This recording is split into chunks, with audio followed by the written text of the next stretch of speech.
Bismillahirrahmanirrahim. Assalamualaikum warahmatullahi wabarakatuh. Waalaikumsalam warahmatullahi Innalillahi nahmaduhu wa nasta'inuhu wa nastaghfiruhu wa nastahdihi wa na'udzu billahi min shururi anfusina wa sayyiati a'malina. Asyhadu an la ilaha illallah wa anna Muhammadan 'abduhu wa rasuluh. Allahumma shalli wa sallim wa barik ala nabiyyina Muhammad wa ala alihi wa sahbihi ajmain, amma ba'd. Selamat datang kembali, ahlan wa sahlan para jamaah dan para peserta kuliah FKI, kuliah Tazkiyatun Nafas, kembali setelah libur Lebaran, sekaligus juga setelah libur sejak akhir Sya'ban ya, kita kemudian mengikuti kajian Ramadan, dan sekarang kita buka kembali. Semoga dengan bekal Ramadan dan dengan Lebaran kita semakin baik, semangat baru untuk memulai kajian kembali dan menapaki hidup lebih baik lagi. Kajian Tazkiyatun Nafas atau kuliah Tazkiyatun Nafas ini agak khas dan unik. Khas karena dia tidak bicara tentang ilmu saja, tapi lebih ke arah laku.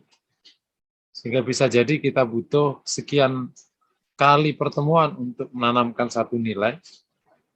Sehingga yang diperlukan itu adalah ketekunan untuk berproses.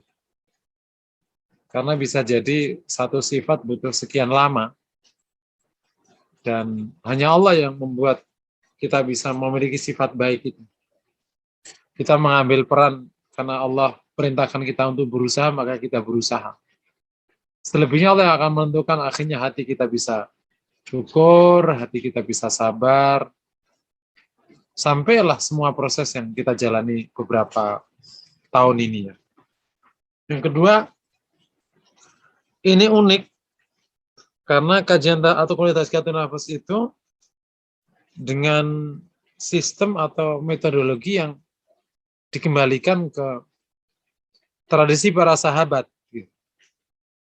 Yang ya begitu aja dijalankan gitu. Kan kita ada tradisi dalam tasawuf, ketika belajar ilmu seperti ini akhirnya mengambil pola hidup tersendiri dan biasanya akhirnya menyingkir dari kehidupan biasa, pakai pola hidup yang khusus, menyingkir dari dunia gitu. Nah, kita ini ada di proses untuk memperbaiki diri tapi tetap di dalam kehidupan yang real. Dan itu sengaja kita ambil karena kita anggap yang demikian ini, demikianlah Rasul mengajarkan kepada para sahabat bab ini. Sahabat tidak dikeluarkan dari kehidupan hari-hari. Sehingga di dalam praktek dan hasilnya ya bisa jatuh bangun, tetapi justru yang lebih real. Belajar ikhlas itu ya bukan belajar tanpa provokasi. Ya memang kanan kirinya memprovokasi untuk tidak ikhlas gitu. Syukur itu bukan belajar syukur karena memang nggak ada apa-apa, tetapi memang ada apa-apa. Bisa bersyukur nggak kira-kira? Atau malah tambah rakus?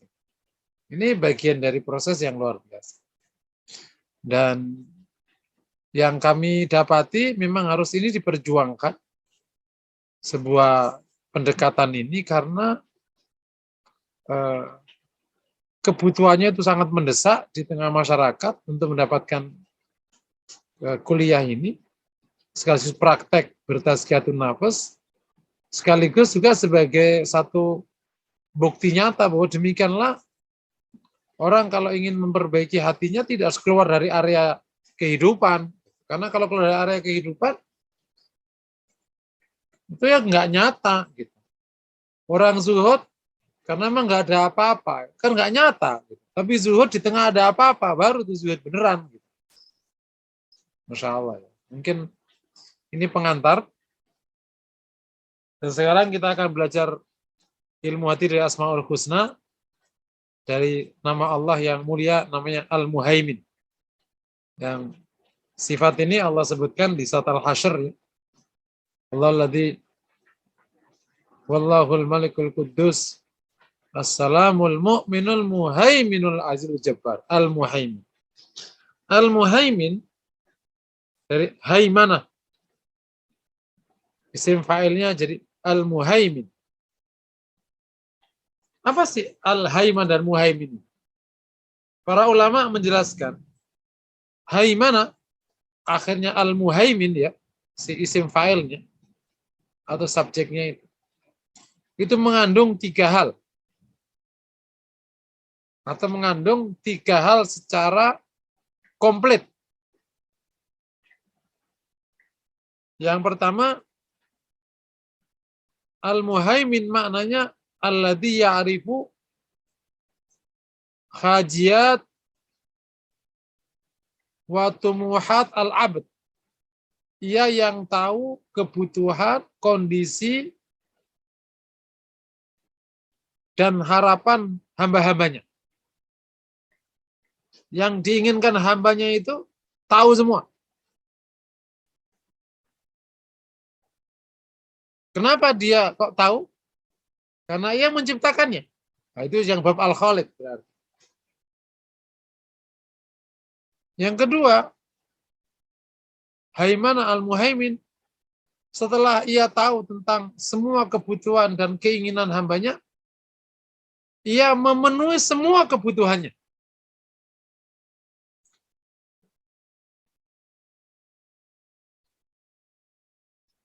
Apalagi butuh udara, kasih udara. Butuh makan, kasih makanan. Butuh nyawa, butuh hidup. Allah penuhi semua kebutuhan. Nomor 3, karena Allah tahu, Allah penuhi, tapi yang menarik, ia memenuhinya bukan sekali 2 kali, tapi ia memenuhinya sepanjang hidup hambanya. Terus menerus. Karena ia tahu, ia memenuhi, dan memenuhinya sepanjang hidupnya dalam porsi yang sangat cukup, lebih daripada cukup, hasilnya adalah haimana. Apa itu? Ia mengendalikan. Makanya terjemahan yang agak tepat tentang al-muhaimin itu maha pengendali. Kalau terjemahan yang umum kan maha perkasa. Maha perkasa ya kalau nggak salah terjemahannya itu. Terus yang dari makna ini terjemahan yang paling agak mendekati itu al-muhaimin maknanya punya haimana. Haimana itu dominasi. Kalau dari kata asalnya muhaimin, masdarnya haimana. Haimana itu dominasi. Dominasi, yakni yang maha mendominasi. Gitu. Yang maha mendominasi, yakni yang maha mengendalikan. Jadi sebenarnya. Jadi Allah mengendalikan hambanya. Full. Kenapa dia mengendalikan? Kenapa dia punya haiman? Karena ada 3 hal sebelumnya. Karena Allah tahu persis apa kebutuhan hambanya. Yang kedua, karena Allah tahu persis, maka Allah maha kuasa untuk memenuhinya. Allah memenuhinya.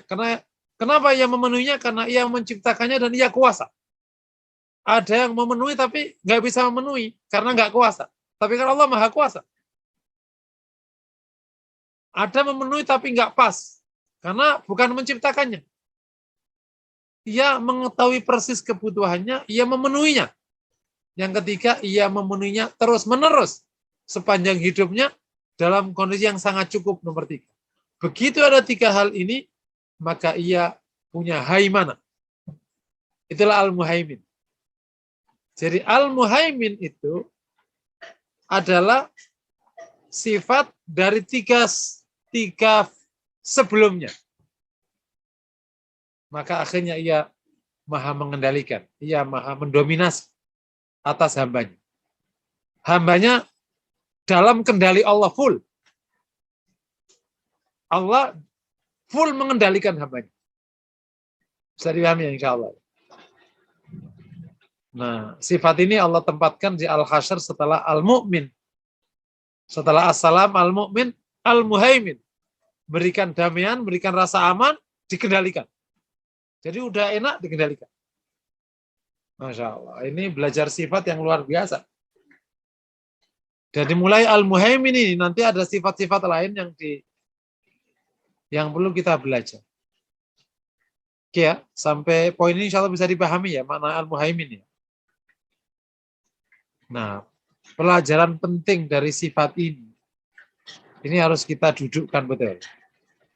Yang pertama,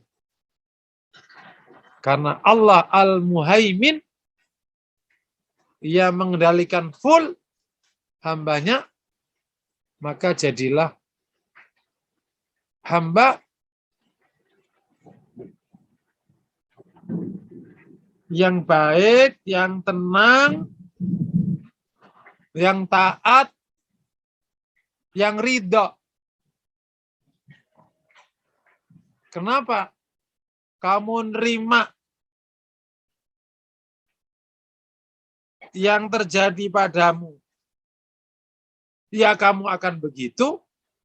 Kamu nggak nerima, ya akan begitu. Karena engkau tidak mengendalikan dirimu. Yang mengendalikan dirimu itu Allah. Pilihannya apa pilihannya? Ya nerima aja.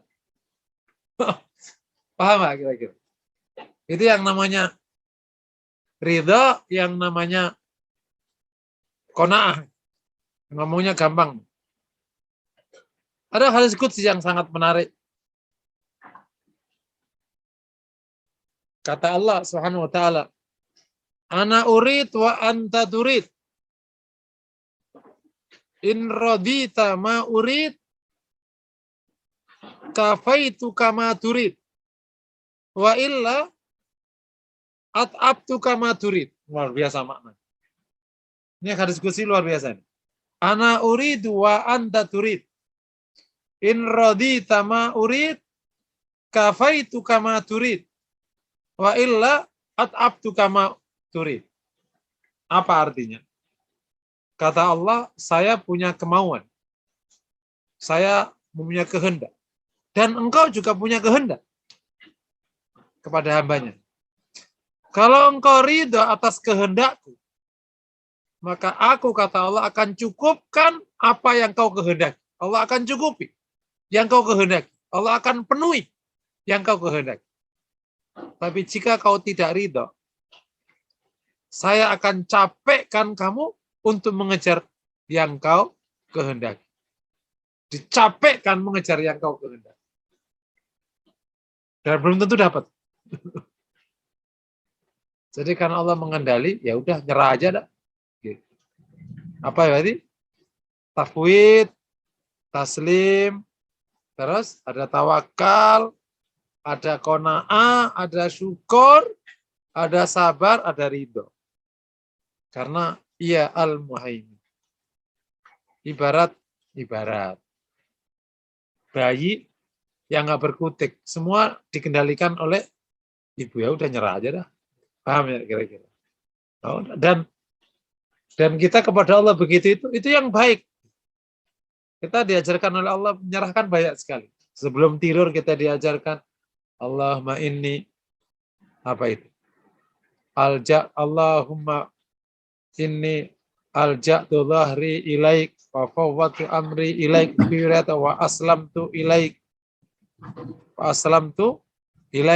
fawwatu amri ilaik.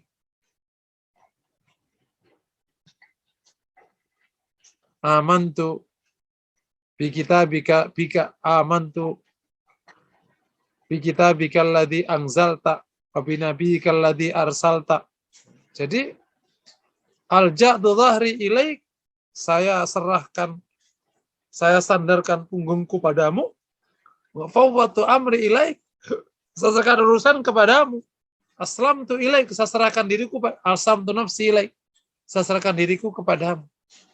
Namanya hamba dikendalikan Allah, ya udah. Kok jadi putus asa? Enggak putus asa. Memang sadar kita ini hamba Allah, ya udah. Setuju ya kira-kira? Kita ini hamba Allah. Ya udah. Kita nggak mengendalikan apa-apa. Bahkan perkara yang kita anggap mengendalikan pun kita nggak kendalikan. Kita nggak bisa mengendalikan pikiran. Allah yang mengendalikan pikiran. Makanya kita berdoa, ya muqallibal qulub tsabbit qalbi ala din. Karena yang mengendalikan kita. Mengendalikan hati kita, mengendalikan pikiran kita. Masya Allah. Nggak mengendalikan apa-apa kok. Sok kuasa. Mana ceritanya? Tapi kalau kita demikian kepada Allah, udah ya pokoknya serahkan pada Allah. Seperti kata Allah, kafaitu kama turid. Aku akan penuhi apa yang kau kehendaki. Masya Allah, makanya di konteks dakwah ini teman-teman yang dirahmati Allah, ya kita mengusahakan apa yang wajib kita usahakan, selebihnya kita serahkan kepada Allah, karena Dia mengendalikan semuanya. Termasuk konteks dakwah dan seterusnya. Gitu. Bisa dipahami insya Allah ya. Oke, itu arti pertama. Nah, arti kedua, belajar dari Al-Muhaimin dan sekaligus menyimak sirah Rasulullah. Bagaimana ia berpraktek dalam hidup, maka seorang muslim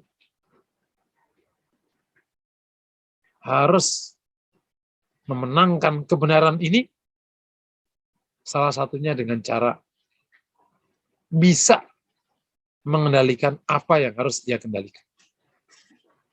Harus mengendalikan apa yang harus dia kendalikan. Mukmin tidak boleh terlalu banyak yang di luar kontrol. Karena tidak mungkin kebenaran ini tegak di tangan orang yang nanti kendalikan apa-apa. Nggak bisa. Kebenaran itu hanya tegak di tangan orang kuat. Makanya Rasul mengajarkan tentang kekuatan-kekuatan. Dan kalau kita belajar dari baginda Nabi, Nabi kendalikan banyak. Meskipun tidak semua halnya. Tapi semua hal yang tidak dikendalikan Nabi itu di bawah naungan kendali Allah. Tentu di konteks kita mengendalikan itu bukan berarti kita yang kuasa. Allah yang kendalikan. Cuman kita mengambil peran apa yang Allah izinkan kita berperan. Itulah yang namanya leadership, kepemimpinan. Itu yang namanya dakwah. Dakwah bukan sekedar menyampaikan, tapi juga sampai pada arti mengendalikan. Tanpa bisa mengendalikan apa-apa, maka kebenaran tidak pernah bisa tumbuh. Oke. Nah, tapi sebelum poin ini saya elaborasi lebih banyak, karena ini butuh kecermatan, ya. Sekaligus menjadi PR kita semua. Dan ini salah satu ciri perbedaan kuliah tazkiyatun nafas dengan yang sejenis, dalam arti biasanya kalau orang tazkiyatun nafas itu kan baik, lembut, kayak nggak mau apa-apa, ya seakan-akannya jadi kalahan, padahal tidak begitu. Akhirnya jadi kalahan gitu. Oh, dia baik kok, jadi kalahan aja. Pokoknya membuat jadi kalahan, orang benar itu jadi kalahan di mana-mana. Karena ada persepsi yang nggak baik, karena ada beberapa sifat yang tidak dipenuhi, sehingga akhirnya benar tidak cukup mudah. Oke, sebelum lanjut, kalau ada pertanyaan dipersilakan.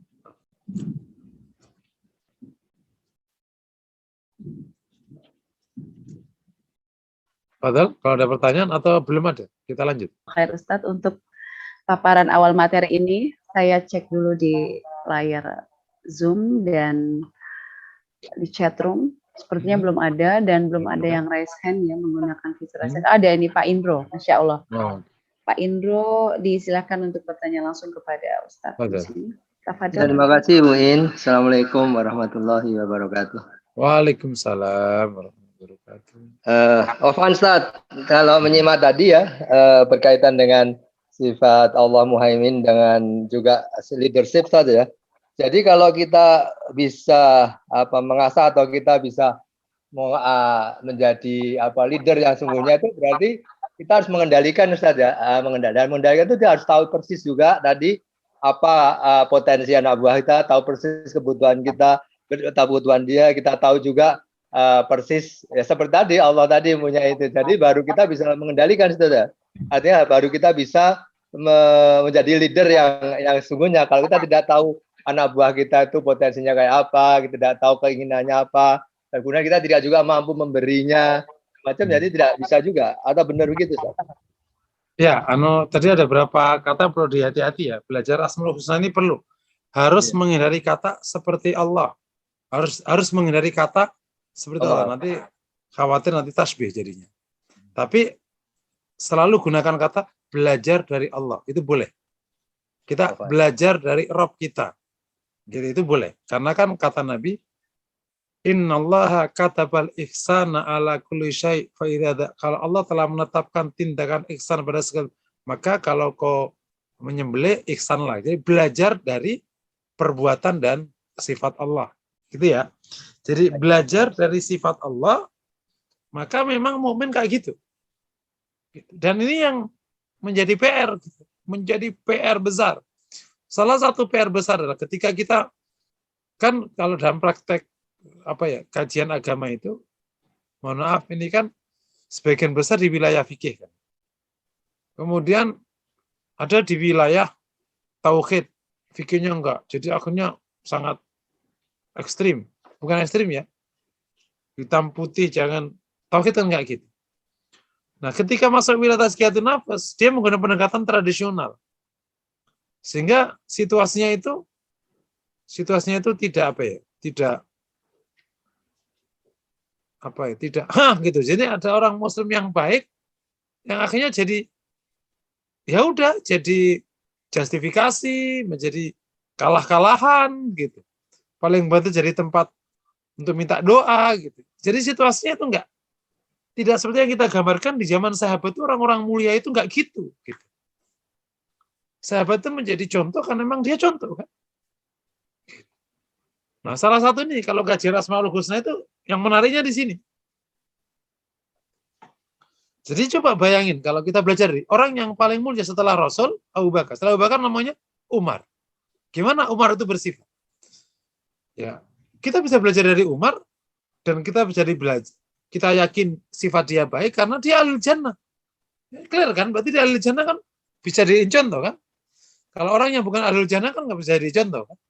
Dan Umar gimana coba kendalinya?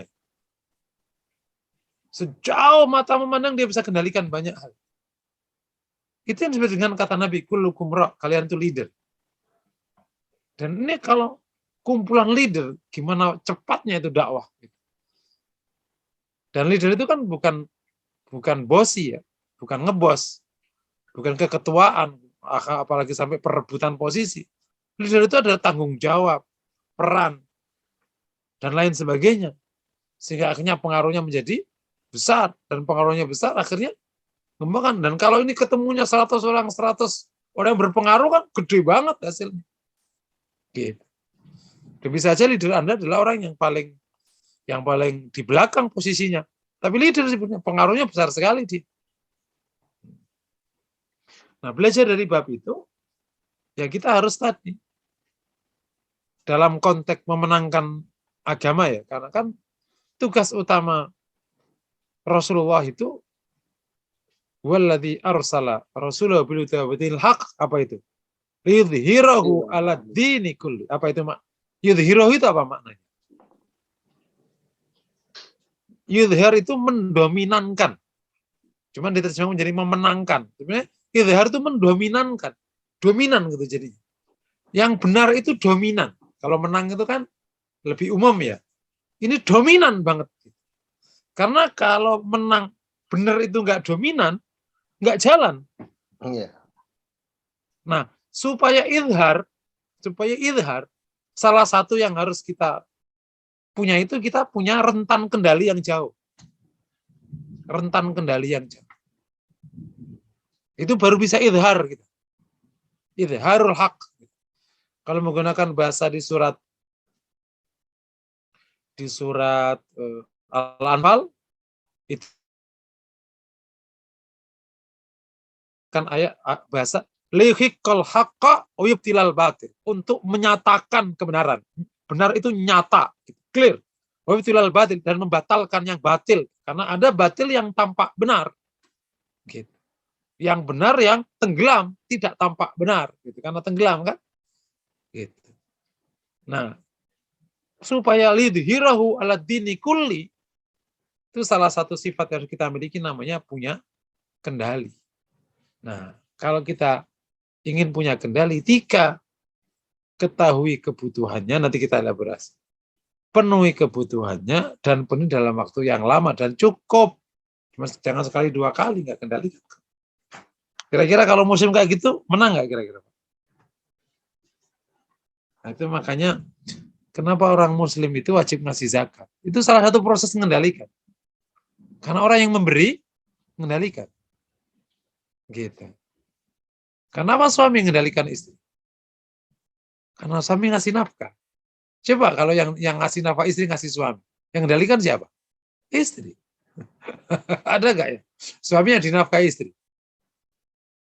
Yang jadi masalah ini, kaum muslimin itu mental ini nggak muncul karena sudah di-dropkan waktu penjajahan.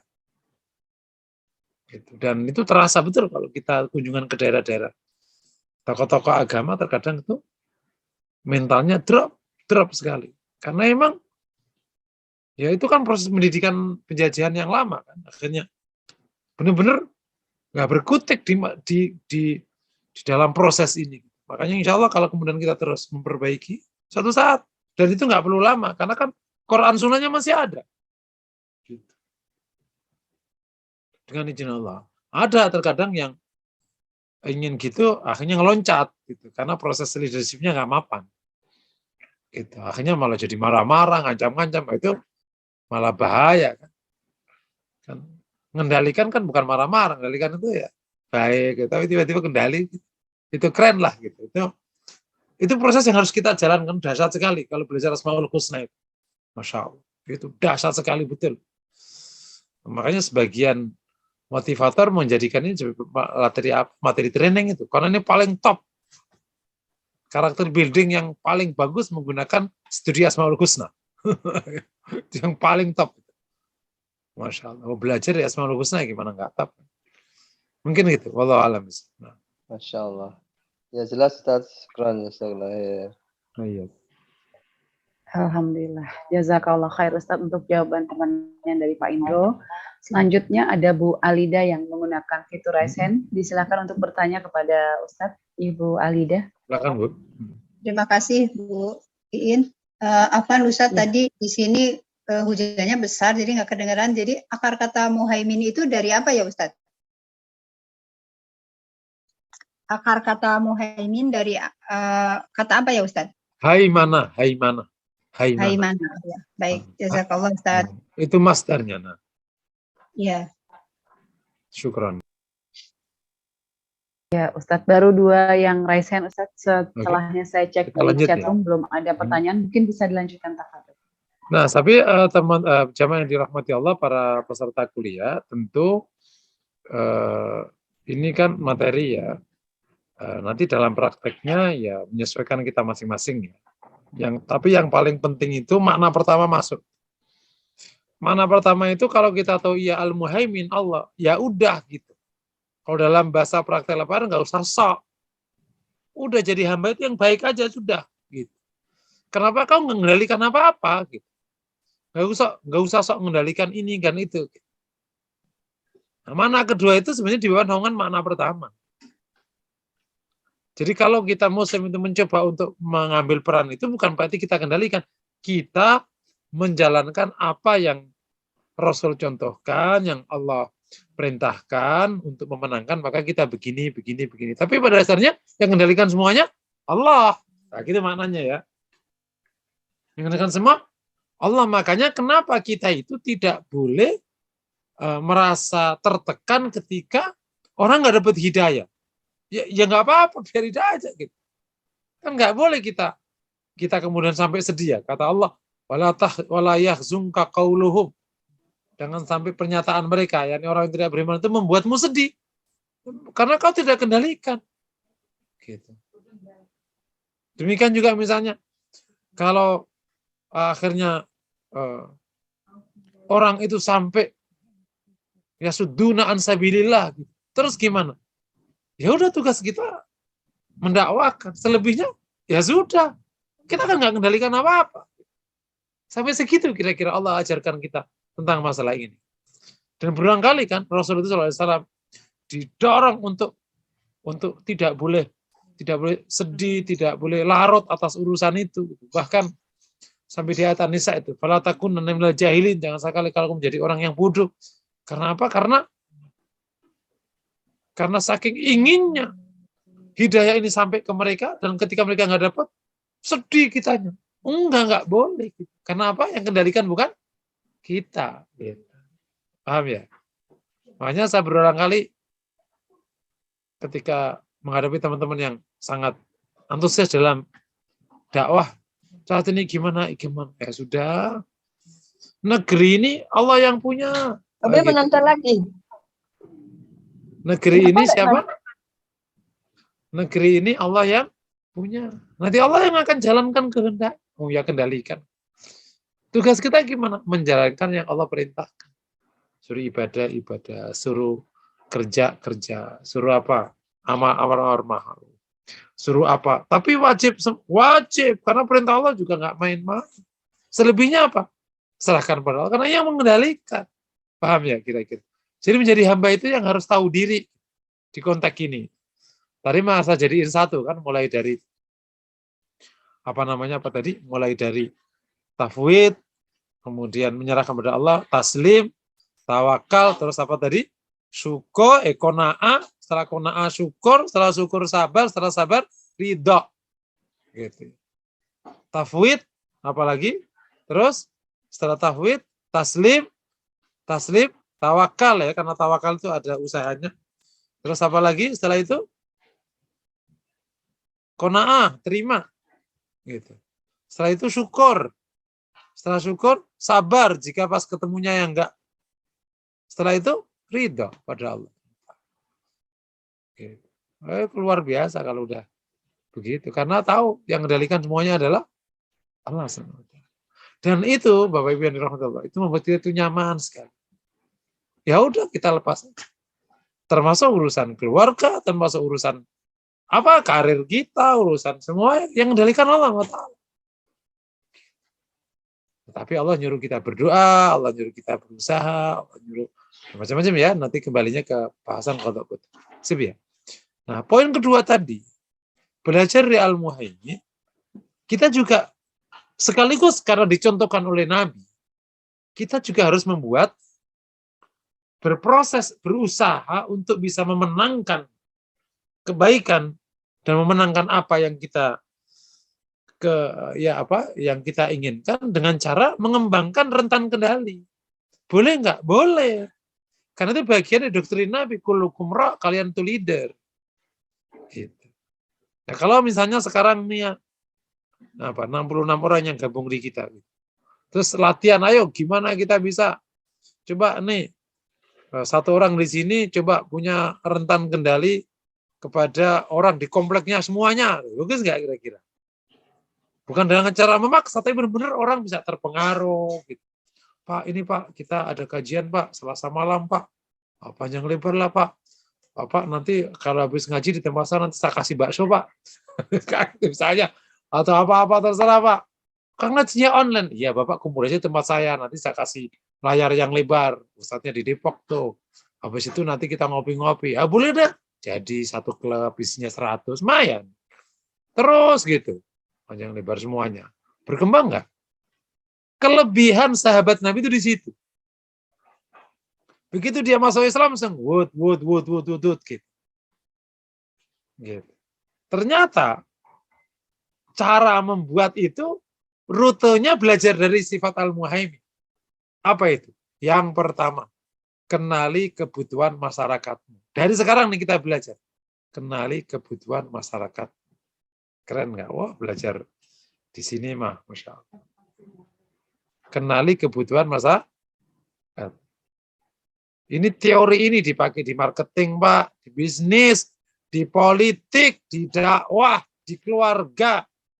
Kenali kebutuhan istrimu, kenali kebutuhan suamimu, kenali kebutuhan anakmu, kenali kebutuhan tetanggamu, kenali kebutuhan mertuamu. Oh, mertuaku itu ternyata orang punya, tapi dia kesepian pendengar. Udah, aku jadi pendengar yang baik aja. Langsung tuh jadi mantu paling dikasihi. Dek, kamu tuh emang mantu paling baik. Dan modalnya kuping. Karena tahu mertuanya butuh sang pendengar setia. Karena semua anak cucunya nggak ada yang mau dengerin.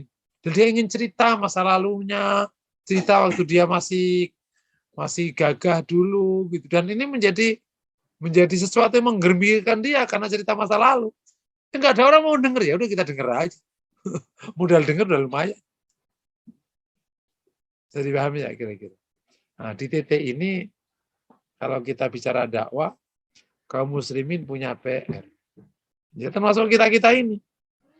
Makanya berulang kali saya katakan. Dakwah itu kemarin waktu kita ngaji di Sabtu pagi ya, di Al-Aqsa. Dakwah itu bukan ceramah. Dakwah itu mempengaruhi. Gitu. Nah, di atasnya mengendalikan. Gitu ya. Mengepengaruhi, di atasnya mengendalikan. Dan itu berawal dari mana? Yang kalau kemarin kajian di Sabtu itu kan saya katakan, temukan titik pembuka hati. Apa? Temukan titik pembuka hati. Nah sekarang apa? Temukan kebutuhannya. Udah. Itu keren, teori ini keren banget. Disebut dengan customer need. Kenapa bisnis itu berkembang? Karena menemukan kebutuhan konsumennya. Kemudian dipenuhi, menang dia. Dakwah sama. Apa kebutuhan dia? Kebutuhannya ini, menang. Sunan Giri dapat karena kebutuhan orang Giri itu pertanian, bukan ceramah. Sunan Giri datang dengan sistem pengairan. Kebutuhan Majapahit waktu itu memberantas korupsi. Sunan Ampel datang dengan konsep itu. Dapat dia. Demikian yang lain, dan yang lain, yang lain, yang lain, yang lain. Ini ngomongnya gampang. Karena untuk menemukan kebutuhan masyarakat ya perlu banyak hal. Tapi ini rumusnya nanti kita turunkan. Bisa dipahami ya? Temukan kebutuhan masyarakat, kita turunkan. Temukan kebutuhan konsumen, kita turunkan. Ketemukan kebutuhan pasanganmu, istri dan anakmu, kebutuhan besanmu, kebutuhan saya temukan kebutuhannya. Dia sudah. Yang kedua, penuhilah. Ini panjang lagi. Saya kembali aja dulu deh ya. Untuk bisa menemukan kebutuhan berarti perlu analisis objek. Ini perlu yang namanya data akurat. Bisa menggunakan observasi, bisa menggunakan survei, bisa apa sajalah. Yang penting menemukan kebutuhan. Ilmu ini ilmu baku di ilmu banyak hal. Sosiologi juga punya ini, di psikologi juga kayak gitu. Di dakwah juga penting. Di politik sama, temui kebutuhan masyarakatmu. Gitu. Kalau di apa alasan orang memilihmu, kebutuhannya itu. Apa? Dan untuk menemukan kebutuhan bisa menggunakan beberapa pendekatan. Bisa menggunakan survei, bisa menggunakan observasi, bisa menggunakan data sekunder kalau sudah ada penelitian sebelumnya dan macam-macam. Tapi pastikan itu ketemu. Bukan asumsi, tapi benar-benar data tentang kebutuhan objek yang akan kau sasar. Setelah itu, penuhi kebutuhan. Itu salah satu hikmah ilahiyah, di mana Quran ini atau agama ini mendorong kita tentang konsep harta itu, apa yang kita berikan. Di sini letak. Karena Islam ini harus tegak. Makanya orangnya harus tegak. Dan orang yang tegak hanya orang yang suka memberi. Dan agama ini memberikan mindset tentang harta. Hartamu itu harta yang kau berikan, bukan yang kau simpan. Gitu. Karena untuk memenuhi kebutuhan itu harus yang pertama ya, dia dermawan, suka memberi. Makanya pelit itu diharamkan atau dilarang di agama. Pelit itu diharamkan di agama. Apa itu? Wala tabsut yadaka wala taj'al yadaka maghlulatan ila unuk. Jangan kau tempatkan tanganmu terbelenggu di tengkukmu, pelit, ben medit, kikir, naudzubillah. Gitu. Jadi untuk bisa memenuhi kebutuhan, pertama harus punya sifat memberi, dermawan. Kedua, punya yang ia bisa penuhi. Itu makanya kenapa orang mukmin perlu punya kekuatan-kekuatan itu. Kalau nggak bisa memenuhi, ya nggak punya, ya nggak bisa. Itu salah satu tantangan dakwah kita itu. Makanya terus kita usahakan terus. Gitu. Semoga Allah mudahkan ya. Nah, sekedar info ini menarik. Mungkin Bapak Ibu pernah dengar yang namanya Masjid Mungzalan ya, yang di Kalimantan yang punya jamaah ghaib itu. Wah, saya dapat ceritanya keren banget. Sayangnya kita semua kayak gitu. Makanya Formula Hati ini harus bergerak maju untuk menjadi lembaga yang bisa memberi banyak dengan cara karena jamaahnya memang suka memberi. Jadi Formula Hati menjadi penyalur aja. Yang memberikan kita-kita ini. Jadi punya kemampuan untuk memberi. Suka memberi punya kemampuan untuk memberi. Kemampuan itu ya punya ilmu. Tergantung yang dibutuhkan apa. Kalau ilmu ya ilmu, kalau harta-harta, kalau pendampingan-pendampingan, kalau apalagi pembelaan-pembelaan, dia kebutuhannya dibela karena hak-haknya dirampas oleh orang yang zalim. Dia bisa membela, bisa memberikan pembelaan. Nah, kayak gini-gini dahsyat sekali. Masya Allah. Jadi apa syaratnya supaya bisa memberikan kebutuhannya itu harus suka memberi, memang punya sifat itu mukmin.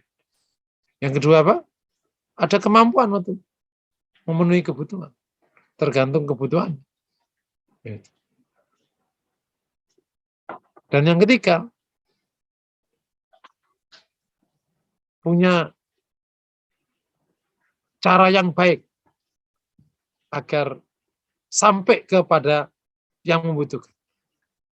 Terkadang orang ingin memberi, punya, tapi nggak punya cara yang tepat, nggak sampai. Mereka nggak terpenuhi kebutuhannya. Nah, itu kasus-kasus bantuan kepotong di tengah karena nggak tahu caranya. Mau kebutuhannya bikin WC, dibangunkan WC, bukan malah jadi WC, jadi tempat sampah. Nah, itu akhirnya nggak terpenuhi kebutuhannya. Punya cara yang tepat untuk memenuhi kebutuhannya. Sehingga benar terpenuhi kebutuhan. Pas. Jadi dia butuhnya ini. Caranya ini, kalau caranya ini malah nggak terpenuhi kebutuhannya. Gitu. Kayak tadi misalnya. Orang miskin butuh duit. Kasih duit mulu, ya udah kalau gitu dikasih dan diberdayakan. Kalau berdayakan dua nggak dikasih, ya dia mati sepanjang proses pemberdayaan itu. Makanya harus ada dikasihnya dan ada pemberdayaan. Oke ya. Itu poin kedua. Ya ini mampu Poin ketiga, memenuhinya dalam waktu lama dan dalam kadar yang cukup. Berarti syaratnya kita ini nafasnya harus panjang di dalam berbuat kepada orang. Yang kedua, resources-nya harus cukup. Dan itu yang dicontohkan Nabi dan kaum muslimin zaman itu. Cukup. Resources-nya cukup. Kalau berpikirnya kayak gini, menang nggak kira-kira? Menang kita. Tapi kira-kira bisa nggak? Dengan izin Allah, bisa kita melakukan. Kalau niat baik, karena Allah akan bantu. Insya Allah. Oke, sampai poin ini. Ada yang mau bertanya? Silakan. Iya, ada Ustadz, ini ada Ibu Mariam Jasmine yang sudah raise hand.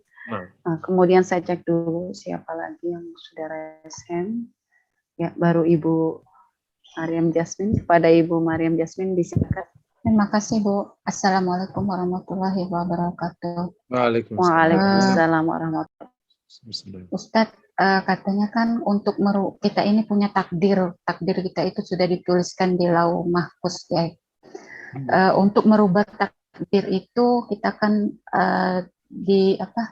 doa itu. Benar nggak Ustadz itu? Dengan salah satunya dengan doa. Bagaimana kalau hubungan sama kita berdoa dengan Al-Muhaimin ini, apakah bisa juga doa Al-Muhaimin ini bisa merubah takdir kita itu, dan kemudian karena di sini kan Allah mengawasi tindak tanduk kita, jadi agar kita itu tidak melenceng atau terjerumus ke dalam jurang kesetaraan. Itu yang pertama. Yang kedua, Ustadz, kalau buah keimanan kita kepada nama Allah Al-Muhaimin ini nanti dalam diri kita itu menghasilkan apa, seperti apa konteksnya gitu, Ustadz, nyatanya. Assalamualaikum warahmatullahi wabarakatuh. Iya, jadi benar tuh.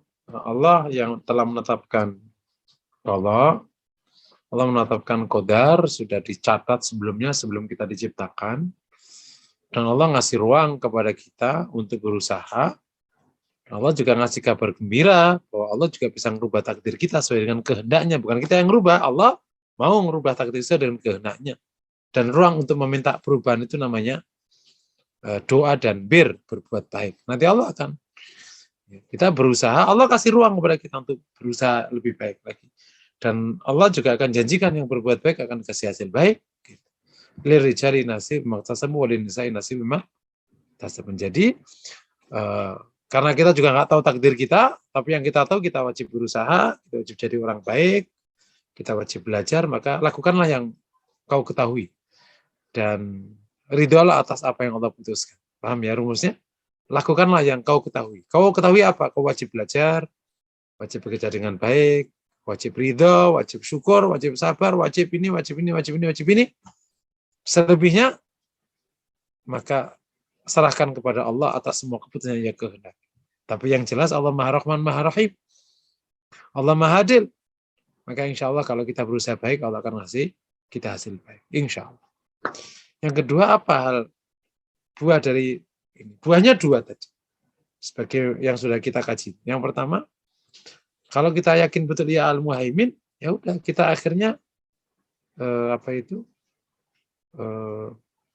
kita harus, kita nyebutnya tenang, pasrah aja pada Allah, ridho aja atas semuanya, karena yang mengendalikan semuanya Allah. Kamu ridho, yang terjadi sesuai dengan yang Allah kehendaki. Kamu nggak ridho, ya terjadi Allah kehendaki. Ya udah ridho aja kalau gitu. Karena sehingga situasinya menjadi kita harus lebih banyak pasrah kepada Allah, lebih banyak qanaah atas pemberian Allah. Yang kedua, ya kita mencoba untuk belajar sebagaimana Rasulullah belajar sifat-sifat mulia, salah satunya mengembangkan kebaikan dengan cara memperluas rentan kendali. Nah, ini yang tadi sudah kita bahas, dua konsekuensi mana.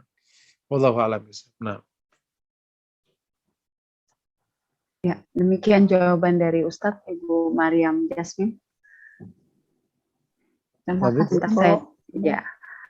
Saya cek di chat sebentar Ustadz. Sepertinya belum ada pertanyaan. Mungkin bisa dilanjutkan materinya apabila masih ada yang akan disampaikan. Nah, kemudian Bapak Ibu yang dirahmati Allah, kan salah satu komponen dari iman Al-Muhaimin kan memenuhi kebutuhannya secara dalam waktu lama sepanjang hidupnya dan dalam kadar yang sangat penuh, bukan kurang. Jadi ada orang memenuhi tapi kurang. Jadi akhirnya ya enggak full. Gitu. Jadi kita harus memenuhi full. Artinya apa berarti?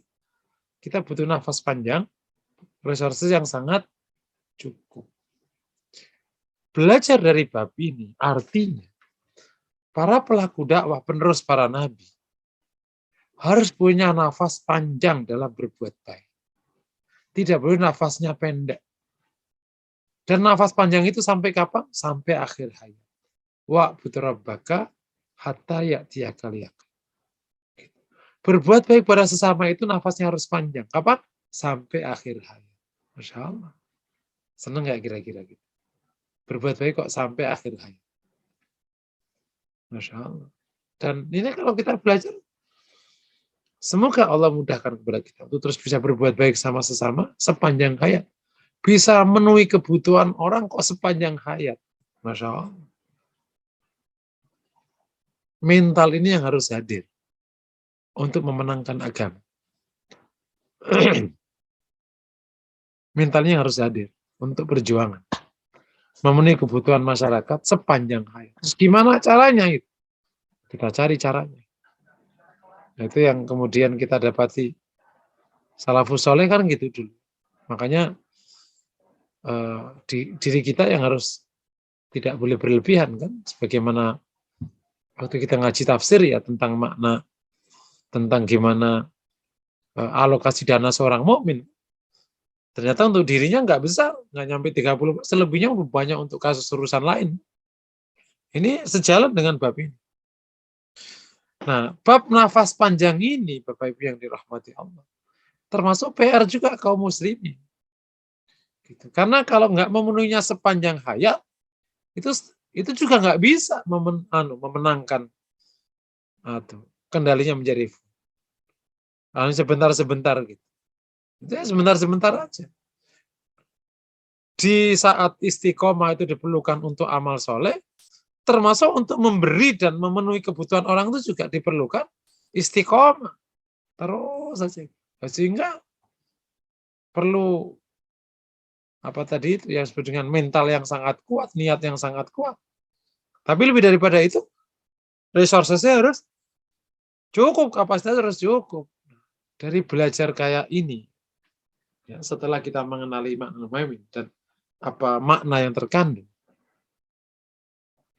maka kita semua kaum muslimin punya PR besar untuk melakukan ini. Agar tahqiqul haq wa ibtalil batil, menyatakan kebenaran, membatalkan kebatilan, atau idhirahu ala dini kulli, untuk mengizharkan agama ini, mendominankan. Kita masih punya PR besar. Salah satunya menggunakan pendekatan ini, meskipun bukan hanya ini pendekatannya, kan ada yang lain-lain. Gitu. Apa itu PR besarnya? Yang pertama, sebagaimana tadi kajiannya, kenali kebutuhan masyarakat hari ini.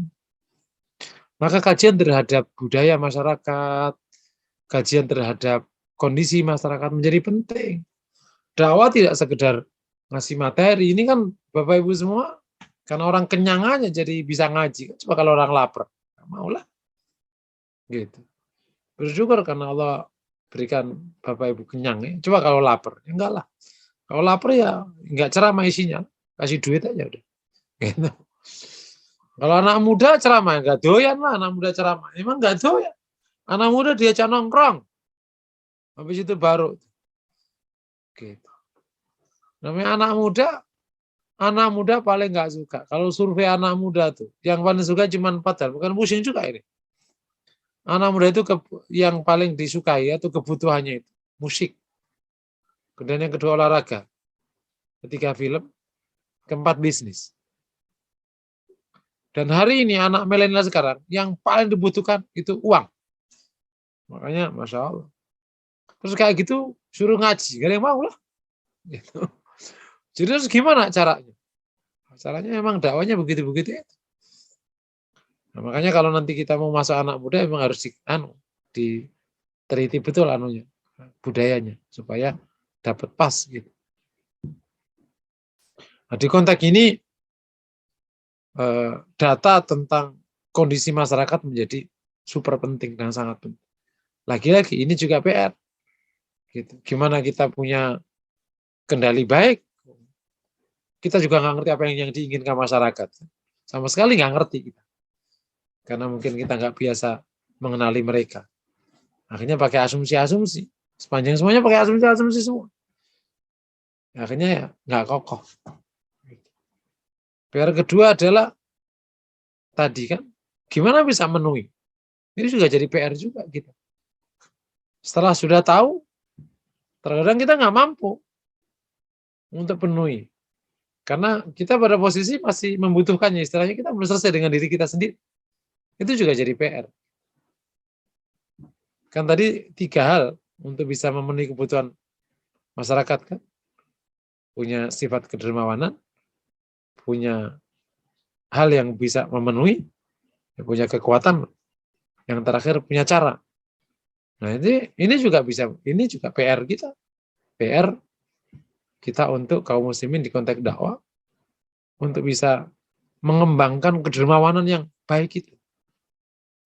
Yang suka saya katakan, sebenarnya kalau hitung-hitungan harta kaum muslimin hari ini kaya. Yang jadi masalah kan harta lebih banyak dipakai untuk konsumsi pribadi, bukan untuk agama. Agamanya sangat terbatas, sehingga kalaupun ada banyak yang dermawan, katakan, semoga Bapak Ibu semua yang ada di sini dermawan semua, itu belum seimbang dengan kebutuhan untuk memenuhi hal-hal kayak gitu. Nah, sehingga emang akhirnya masih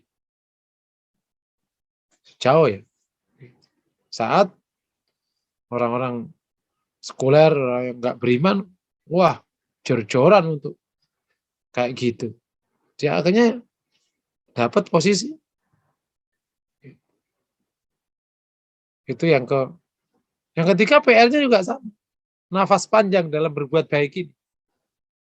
Kemudian resources yang memang panjang gitu. Ini juga perlu. Jadi kalau menggunakan teori kemenangan dakwah, memang kita masih harus banyak belajar. Harus banyak belajar. Tapi yang menarik, Bapak dirahmati Allah, kabar baik. Siapapun yang berusaha untuk mengambil peran menegakkan agama ini, meskipun apa kondisinya, Allah telah berikan ia ajron adzim, pahala besar. Pahala besar. Ada nabi yang umatnya 1, pahalanya besar. Ada nabi yang umatnya 12, pahalanya besar. Ada yang umatnya 80, pahalanya besar. Ada yang umatnya miliaran, pahalanya besar. Jadi nggak ada yang salah. Gitu. Selama kita ingin menegakkan kebenaran ini, dengan cara yang tadi disebutkan, belajar dari Al-Muhaimin, itu telah berujung kepada kebaikan. Dan semoga Allah terus kuatkan kita. Nah, kabar baiknya, kalau kita ingin berbuat baik kepada sesama, maka Allah akan kuatkan kita dan modali kita untuk bisa berbuat baik. Gitu. Jadi cara terbaik membuat kita kuat dengan cara berbuat baik pada sesama. Kenapa para ayah itu ternyata bisa beli rumah? Karena dia niat untuk memberikan rumah pada istri. Padahal kalau dia bujangan mulu, nggak pernah beli rumah. Kenapa para ayah itu ternyata bisa punya kendaraan? Karena dia nggak tega ngeliat anaknya kehujanan setiap pulang dari sekolah. Akhirnya dia berdoa, ya Allah berikan kendaraan untuk anakku biar nggak kehujanan sampai flu-flu terus dia. Karena saking jauhnya akhirnya Allah kasih. Para ayah akhirnya bisa menyekolahkan anaknya karena ingin menyekolahkan anak. Demikian kalau kita ingin menegakkan agama. Sementara kita harus penuhi kebutuhan masyarakat. Harus bisa ngerti kebutuhan masyarakat. Penuhi dengan sangat baik. Maka insya Allah akan berikan kita kekuatan untuk bisa melakukan dengan izin Allah Subhanahu wa Ta'ala. Bapak yang dirahmati Allah, sampai poin ini. Kalau ada pertanyaan dipersilakan.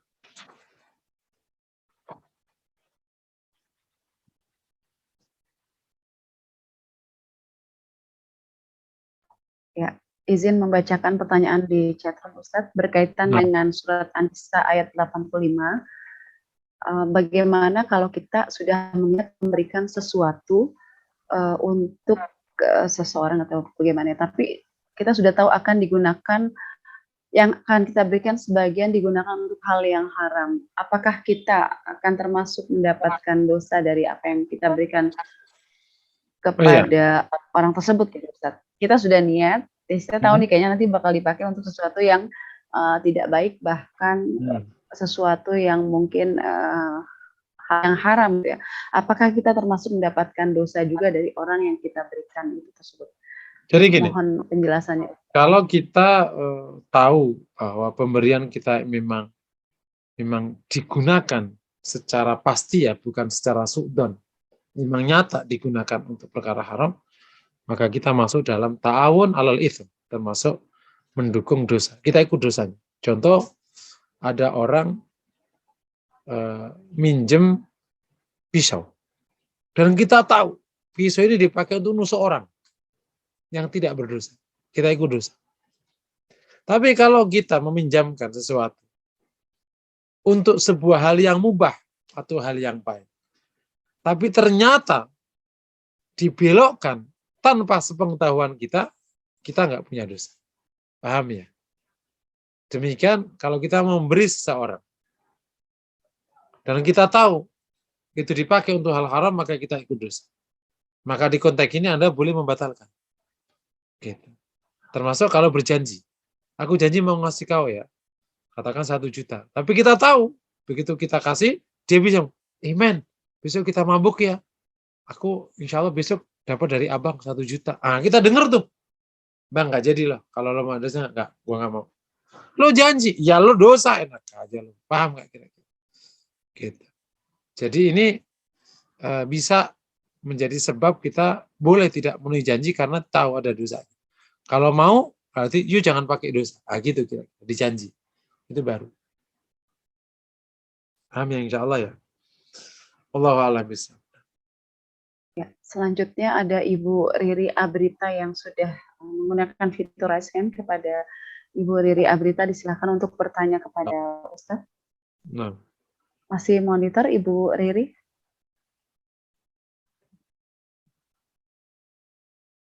Ibu Riri, apakah masih monitor?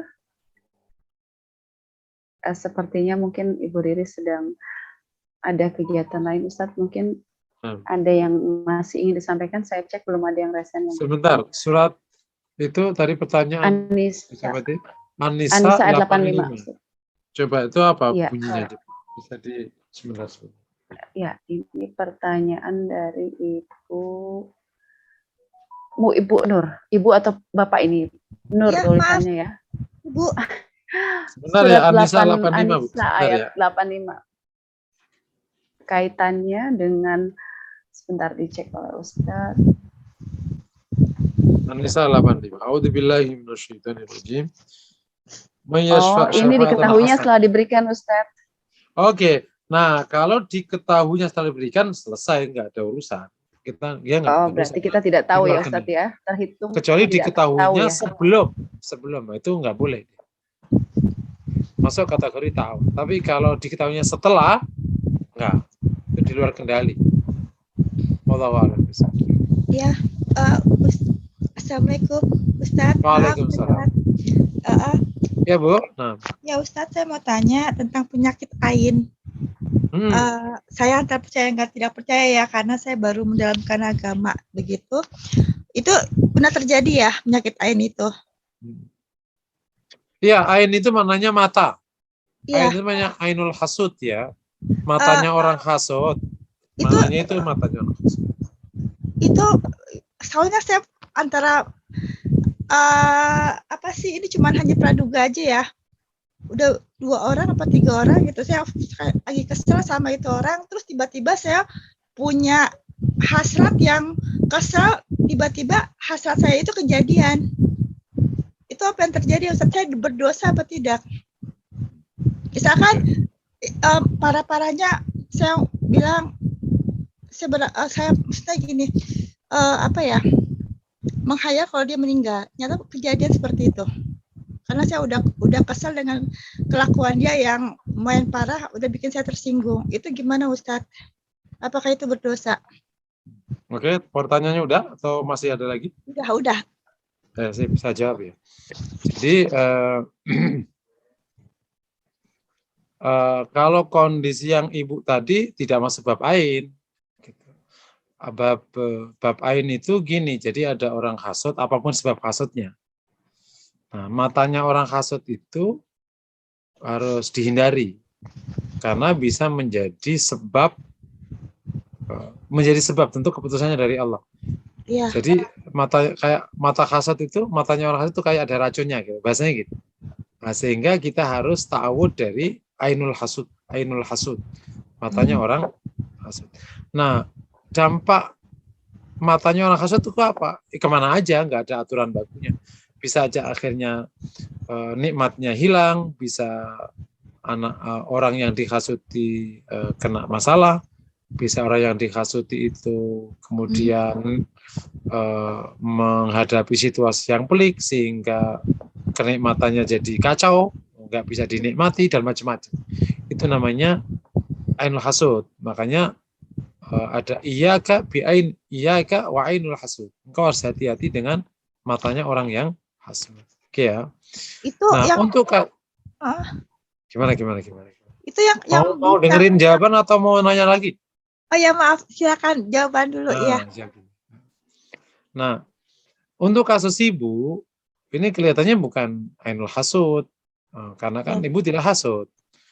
Oh gitu. Cuman kelihatannya kalau dari sudut cerita tadi, ya ada orang kemudian tidak Jahat. nyaman, Mhm, ya kan harus diteliti jahat nggak jahatnya. ya. Terus kemudian mungkin merasa didolimi, terus ngerentek, berdoa, Allah kabulkan, paling gitu. Tapi kan nggak bisa dipastikan apakah itu dia meninggal karena ibu atau nggak tahu. Kan meninggal karena Allah kan, bukan karena ibu. Jadi Betul. nggak terlalu jauh. Kebetulan aja ya. Nah, ya. Boleh satu lagi nggak Ustadz? Betul. Itu yang yang ain itu bisa maksudnya gini, yang bisa ain matanya ain hasrat itu kita bisa atau semua orang atau gimana sih, hanya orang tertentu saja yang punya mata ain itu? Oke. Jadi matanya orang hasad itu mata siapa aja. Oh siapa aja, Jadi bisa bukan orang tertentu. terjadi sama diri kita sendiri ya? Mata siapa aja. Mata siapa aja bisa Oh. menjadi ainnya orang hasud, dan itu bahaya. Makanya jangan memancing orang hasud karena matanya berbahaya. Kalau yang orang hasad itu dia berdosa nggak? Misalkan kejadian dia udah kesel memancing, itu dosa nggak Ustadz? Dosa kan hasud dia. Oh dosa juga ya? Jadi hasudnya dosa, ainnya juga dosa karena kan membahayakan orang. Iya. Double dua. Untuk menghilangkan itu ada kayak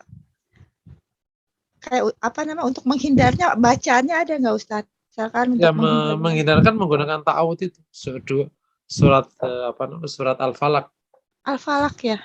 Qul a'udzu birabbil falaq min syarri ma khalaq min syarri ghasiqin idza waqab wa Mhm. min syarri hasidin idza hasad. Makanya ada Ustadz. keburukan orang hasad ketika hasad. Nah, insyaallah selamat kalau kita baca ta'awudz. Nah. Oh gitu. Oke Ustadz, terima kasih banyak Ustadz. Sama-sama. Sudah cukup. Syukran. Ya, alhamdulillah sudah terjawab pertanyaan dari Ibu Riri Aberita. Ini ada Ibu Mariam Jasmine, apakah akan mengajukan pertanyaan kembali? Iya, Pak Ustadz. Tadi pertanyaan dari Ibu apa ya? Yang kalau mau menolong orang, tapi kita tahu dia Ibu Nur. Ya, digunakan untuk hal-hal yang haram. Nah, gimana itu untuk menolong, kita memberi. Kalau kita pun menerima, Ustadz, kita waktu menerima kita nggak tahu kalau itu barang yang haram.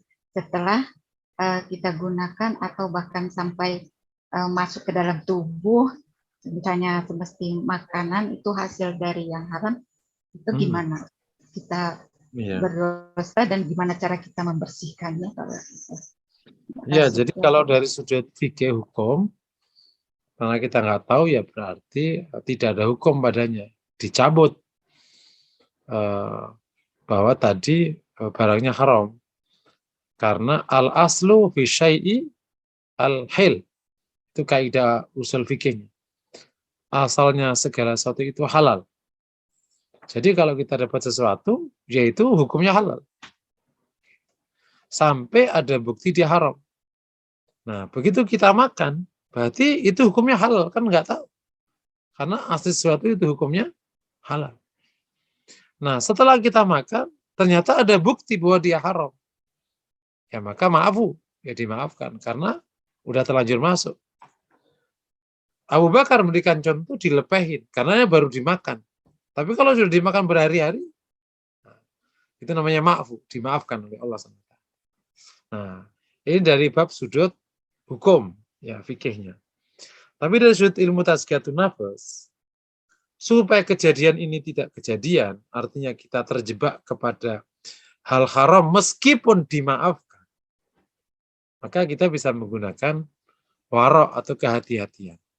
Contohnya, ini orang kayaknya sumber keuangannya kayaknya nggak clear deh. Nah, kayak gitu ya harus hati-hati. gitu. Atau menggunakan firasat, yang orang ini ngasih ini halal haram ya, gitu. Tapi nggak boleh suudzon loh ya. Itu boleh kita gunakan sebagai bentuk kehati-hatian. Dulu misalnya zaman salafus soleh, zaman dulu, nggak zaman kita. Para ulama menghindari pemberian pemerintah raja misalnya, nggak mau dia, karena hartanya kan bercampur dia. Itu contoh. Misalnya orang menghindari pemberian orang yang hartanya bercampur, dalam nggak, tanpa harus menyakiti yang memberi ya, mungkin hanya nggak aja.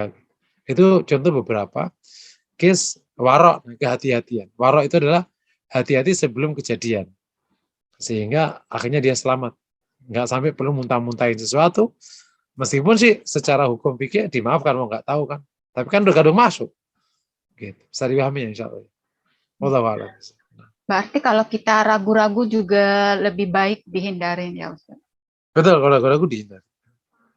Kan kalau ragu-ragu dihindari itu kan tak mayari, bila mayari, bukan kata Nabi. Hindari yang kau membuatmu ragu dan untuk mengambil yang tidak membuatmu ragu. Nah, Terima kasih Ustaz. nah di bab ini tambahan jawabannya. Nah, situasi yang kita hadapi ini kan satu sisi ya memang harus kembali kepada hukum dasar bahwa al-asl syai' al-khil, asal sesuatu itu halal, tapi juga jangan tutup mata bahwa kita tidak, kondisinya tidak baik-baik aja, nggak kayak zaman Nabi kan, nggak kayak zaman salafus saleh di mana orang hati-hati tentang harta halal kan, gitu. Kata Nabi dalam sebuah riwayat kan, nanti akan ada masa di mana orang itu nggak peduli apa yang diambil, amin halal, amin haram, dari barang halal itu dari haram, nggak peduli lagi. Nah, situasi kayak gini kita nggak boleh tutup mata, gitu. Sehingga akhirnya semuanya ini apa ya, meskipun tetap aja tidak boleh berlebihan ya, sehingga akhirnya hidup menjadi rumit juga nggak boleh. Jadi sedanglah, jangan sampai tutup mata bahwa seakan-akan semuanya fine-fine aja, tapi juga jangan sampai berlebihan sehingga akhirnya merumitkan diri sendiri. Wallahu a'lam. Gak termasuk para istri dikasih suami, kan suami tahu gajiannya di mana gitu, kayak gitu-gitu. Terus jangan kesenangan. Nih, Bu, ada mobil baru nih, Bu. Masnya baik banget. Nah, Mas, gajimu berapa dapat mobil? Udah nggak usah nanya. Nah, kayak gitu-gitu ya perlu genah, gitu. Jangan kesenangan gitu maksudnya. Yang sebagaimana ungkapan para sahabiat ya. Kunna natahammalul ju' walau ayyam, wala natahammalun nar walau sa'a. Kami para wanita tahan untuk lapar meskipun berhari-hari, tapi kami nggak akan tahan disentuh api neraka meskipun sesaat. Sehingga memang ingin mendorong betul uang yang dibawa oleh suaminya itu yang halal, gitu. Sehingga nggak sampai rusak urusan. Wallahu a'lam.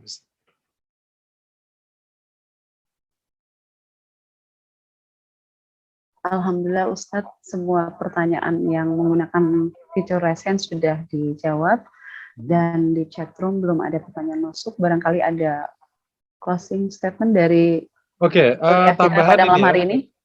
Tambahan materi jawaban atas tadi yang kena ainul hasud tadi, atau yang menghadapi itu zikir pagi dan petang itu baik untuk dibiasakan. Dan sekaligus juga info pada Bapak Ibu yang ikut kuliah FHI, selain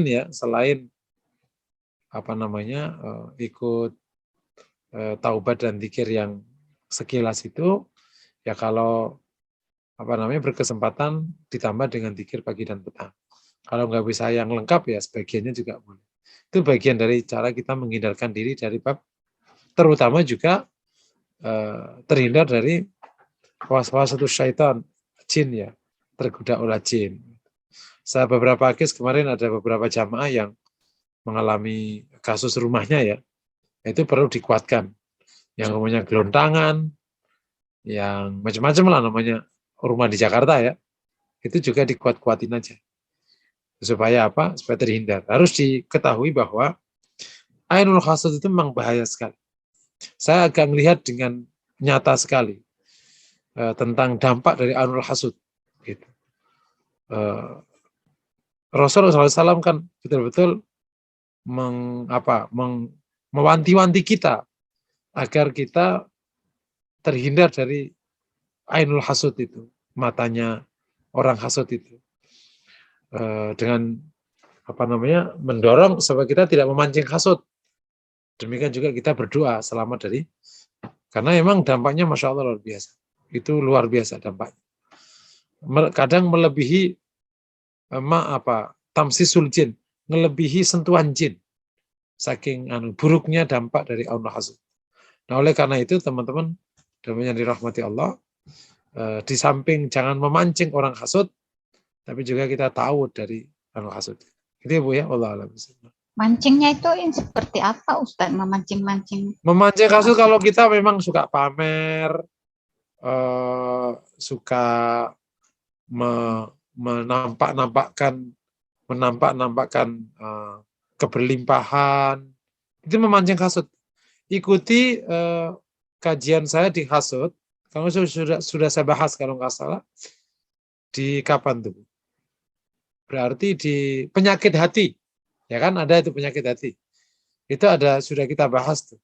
Sikap yang harus dikembangkan sebagai orang yang akan dihasuti. Itu caranya gini. Nah, gitu. Dan kalau muncul hasud, gimana caranya? Ya, jadi kita supaya terselamat dari ainul hasud, kita jangan memancing hasud. Karena memancing hasud, ya, akhirnya keluar hasudnya orang. Pamer Makanya kebahagiaan gitu ya Ustadz ya, pamer kebahagiaan, pamer keluarga yang harmonis gitu sama hasud juga ya. Jadi bikin khawatir. orang iya. Khawatir memancing aja. Makanya biasa aja gitu. Jangan jangan berlebihan gitu. Biasa aja. Jangan lebay gitu maksudnya. Apa-apa itu emang harus sedang gitu, jangan berlebihan. Misalnya Ustadz, kita misalnya mengendarai mobil nih, yang mobilnya yang harganya yang mahal gitu. Pas kita lewat, itu bisa buat orang aim juga berarti ya Ustadz ya. Nah, untuk menangkal Ya, itu gini. harus diapain Ustadz? Ya tahu, kita sering tahu. Jadi kan ada, kalau itu nggak bisa dihindari emang. Orang kalau mendapatkan kenikmatan kan baik pula untuk dinikmati kan, ditampakkan. Tapi jangan menampak-nampakkan sehingga memancing orang hasud. Contoh udah tahu kanan kirimu itu udah nggak keren, ya nggak usah sok-sok kerenan lah gitu. Akhirnya malah memancing hasud kan, bisa kayak gitu. Biasa aja gitu. Misalnya kan waktu ikut arisan, kanan kirinya orang biasa, terus sampai gemerincing, itu kan jadi nggak enak dilihat, sampai gemerincing gitu.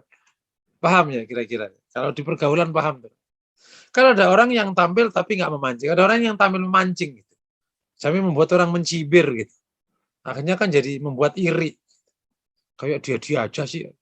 Akhirnya jadi orang jadi benci. Gitu. Agak gini-gini namanya memancing. Itu nggak baik. Gitu. Nah. Dan kita ada di dunia itu. Kita ada di dunia itu kita. Gitu. Yang memang ya, sudah zaman akhir. Allah. Nah Bu, kembali ya kalau kita simpulkan ini materi singkat tapi padat pengerjaannya. Belajar Al-Muhaim ini singkat. Hanya 2 makna yang kita dapatkan. Yang pertama kita sadar sebagai hamba ya. Sebagai hamba yang harus tahu diri, tidak kendali apa-apa. Ya udah, serahkan aja kepada Allah. Kemudian tafwid, tawakal, ridho, qanaah, syukur, sabar. Itu udah namanya juga hamba kan. Kalau dapat baik bersyukur, kalau dapat apa ya sabar. Terus qanaah. Yang kedua tapi juga dari bab ini kita belajar karena Nabi memberikan contoh gimana kita punya kendali yang baik. Terutama dalam rangka apa? Memenangkan idharul haq, idhirau ala dini. Nah, bab ini Bapak Ibu yang dirahmati Allah, mohon tidak membuat kita langsung pusing ya. Ya Ustadz ngajak dakwah. Saya kadang ngerasa, ibu-ibu ini kuat nggak diajak ngomong dakwah? Jangan-jangan, ya lah Ustadz ngomong dakwah, sendiri aja nggak mampu. Saya ingin yakinkan bahwa kebaikan itu memang terkadang tumbuh bersama dengan kita mengembangkan orang lain. Kalau kita nunggu baik dulu, baru kita mengambil peran, jangan-jangan kita nggak baik-baik juga. Cara terbaik membuat pintar itu ngajar. Nah, cara terbaik membuat kita tumbuh agamanya, ngambil peran. Nah, gitu. Termasuk dikontekin, nanti tumbuh itu. Insya Allah. Gimana caranya mak-mak di komplekku itu bisa ikut semua pengajian. Wah, bikin cerita, bikin apa, jadi perkara. Mikir terus setiap saat. Insya Allah. Begini demikian Bu, yang dapat saya sampaikan. Kami ulang lagi, semoga Ya. materi yang singkat ini bermanfaat, Amin. meskipun singkat, tapi implementasinya dahsyat sekali. Semoga Allah mudahkan. Nah, Amin. Assalamualaikum warahmatullahi wabarakatuh. Waalaikumsalam warahmatullahi wabarakatuh. Ustadz, izin ini ada satu pertanyaan masuk dari Ibu Dewi, masih Oke. tentang kaitannya yang haram ya. Bagaimana cara menghindari mengkonsumsi dari uang haram yang dimiliki keluarga dekat, misalnya bersilaturahmi ke rumahnya dan disuguhi jamuan, gitu ya. Jadi apakah kita menolak atau seperti apa Ustadz ketika Masya Allah. disuguhi jamuannya itu? Jadi gini, ini Ini memang agak rumit. pertanyaan terakhir, insya Allah. Yang pertama gini, jika kita tahu persis ya, ini kita bicara hukum dulu. Jika kita tahu persis makanan itu sumbernya dari harta haram, ya kita nggak boleh makan. Tapi jika kita tidak tahu persis, maka berlaku hukum umum. Perkara itu asalnya halal. Makanya dalam etika bermuamalah, kita tidak perlu nyari-nyari tahu, tajasus. Nggak boleh itu bahkan hukum. Kok bre ya, itu berarti anak muda. Itu duit dari mana sih? Ya dari korupsi lah. Ya udah, akhirnya malah nggak boleh makan. Cuma kalau kita dikasih makan, ya udah halal aja. Paham ya kira-kira? Jadi kalau kita tahu bahwa itu memang dari perkara haram, ya haram hukum. Tapi kalau kita nggak tahu, kembali kepada hukum dasar. Asalnya sesuatu itu halal. Nah sekarang akhirnya kita tahu, memang makanan depan kita itu sumbernya haram semua. Ya, haram. Terus kita gimana? Ya, kita berusaha menghindar dengan cara baik aja. Berarti datang ke sana pas puasa. Bagus kan? Saya mohon dimakan. Walah ya Allah, mohon maaf, lagi puasa. Gitu. Karena enak gitu. Paham ya kira-kira. Perasaan puasa mulu ke sini. Ya pas kebenaran aja. Gitu. Paham ya? Itu cara menghindar yang paling baik itu. Kalau nggak mau makan. Tapi anak punya contoh kiai yang Masya Allah. Kiai itu bikin pondok di daerah Kalimantan sana. Dan diketahui bahwa kalau ingin aman pondoknya, haruslah minta izin ke kepala suku di sekitar situ, suku Dayak. Yang jadi masalah, kepala suku itu anjingnya banyak, sekitar 10. Kalau dia bertamu dan makan, walau pasti itu makanan yang kejilat anjing semua. Tapi kalau nggak makan, pasti dia dianggap menghina. Ya Allah, ini gimana caranya? Gitu. Dia berdoa, ya Allah, gimana caranya nih? Kalau nggak bertamu, ya pasti jadi perkara. Pondok bisa dibubarin sama orang kan. Tapi kalau bertamu, kan nggak mungkin nggak minum. Wah, gimana caranya? Udahlah ya Allah, berikan kami jalan keluar. Udah nggak ngerti caranya. Besok harus bertamu ke rumah itu. Ternyata komitmen dia ingin halalin terjawab oleh berita siang. Kepala suku mengutus orang memenuhi sang kiai melalui orang yang sudah tinggal di situ. Bilangin ke Pak Kiaimu besok supaya datang ke rumahku dan saya jamu. Tapi katakan padanya, makanan yang aku suguhkan semuanya halal. Aku tahu dia nggak mungkin menyentuh makanan. Semuanya sudah aku singkirkan. Itu khusus yang halal bagi Pak Kiai. Ya udah, dia aman. Jadi nggak kesentuhan sama anjingnya, nggak kesentuhan sama apanya. Jadi Allah jaga orang-orang yang komitmen halal. Sehingga akhirnya hanya ketemu yang halal. Ya, berdoa ya Allah. Ternyata si tamunya, Mas tenang aja. Khusus Mas datang ini dari uang halal. Pemberian mamaku. Gitu, kayak gitu. Selesai. Halal jadi. Saya dulu pernah punya tetangga agamanya lain, kalau ngirim makanan ke saya gitu. Ustaz, betul. Ustaz, mohon maaf ya, dijamin halal nih. Nih aku belinya siap. Oh siap, oh, gitu. Siap. Gitu. Jadi sebelum aku nanya dia udah ngomong duluan. Ustaz pokoknya tenang nih, aku ini tenang ya. Oh siap siap kayak gitu. Udah. Jadi kita nggak usah tahu. Jadi nggak khawatir. Jadi karena ya saling memudahkan karena kita juga berbuat baik sama mereka kan. Jadi mereka kalau nyodorin makanan udah ngomong duluan. Jadi lebih nyata jadi daripada yang dikiriman orang muslim malah. Saat aku belinya kemarin satunya di situ ya. Tenang pokoknya insya Allah halal. Oh siap. Gitu. Wallah alam. Ya, alhamdulillah berarti sudah terjawab pertanyaan seputar halal dan haram tentang sesuatu yang bisa kita konsumsi baik itu dari kerabat maupun dari teman yang lain. Mudah-mudahan Allah selalu memberikan ilham atau menjaga kita, diberikan petunjuk ini halal atau haram. Semoga Allah menjaga semuanya ya, insya Allah. Peserta kuliah yang dirahmati Allah Subhanahu Wa Taala, tidak terasa kita sudah sampai di penghujung perjumpaan kita. Izin saya membacakan informasi dari Formula Hati Institute. Bagi peserta kuliah yang ingin memberikan infak terbaiknya, dapat mengirimkan ke rekening BSI atas nama Ibu Tri Yuli Purwantini dengan nomor rekening 700491734. Dan untuk konfirmasi bisa di nomor handphone 0878 8943 7521 atas nama Ibu Yuli. Semoga menjadi amal jariah bagi kita semuanya dan bisa meluaskan dakwah Formula Hati Institute. Amin. Kita akhiri dulu perjumpaan kita. Semoga pekan depan Allah berikan kesehatan dan kemudahan untuk menghadiri kembali kuliah Tazkiyatun Nafs. Kita tutup dengan istighfar 3 kali. Astaghfirullahaladzim. Astaghfirullahaladzim, astaghfirullahaladzim, dan doa kafaratul majlis. Subhanakallahumma wa bihamdika asyhadu an la ilaha illa anta astaghfiruka wa atubu ilaik. Saya yang bertugas mohon maaf bila ada hal-hal yang kurang berkenan. Saya akhiri billahi taufik wal hidayah. Wassalamualaikum warahmatullahi wabarakatuh.